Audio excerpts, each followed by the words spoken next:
குடிதான். சந்தோஷத்துக்கு குடி, துக்கத்துக்கு குடி, பரீட்சையில பாஸ் ஆனாலும் குடி, ஃபெயில் ஆனாலும் குடி, பிறப்புக்கு குடி, இறப்புக்கு குடி, காது குத்துக்கு குடி, அப்புறம் கல்யாணத்துக்கு குடி. இப்படி எல்லாத்துக்கும் குடி. நாடு முழுசு சாராயம் கட்டு கடங்காம ஆறு போல ஓடுது.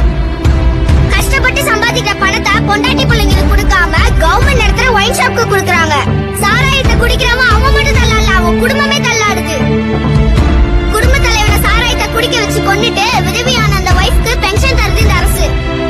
கற்கை நின்றே பிச்சை புகினும் கற்கை நின்றே சொன்னது அந்த காலம். பிச்சை எடுத்தாலும் குடின்னு சொல்றது இந்த காலம். இந்த நாட்டுல குடிக்காக பிச்சை எடுக்கிறவங்க நிறைய பேர் ஆயிட்டாங்க. சயின்டிஸ்ட் ஆக வேண்டியவன், டாக்டர் ஆக வேண்டியவன் இப்போ வீக்ல குடிநோயாளியாய் முடங்கி கிடக்குறான்.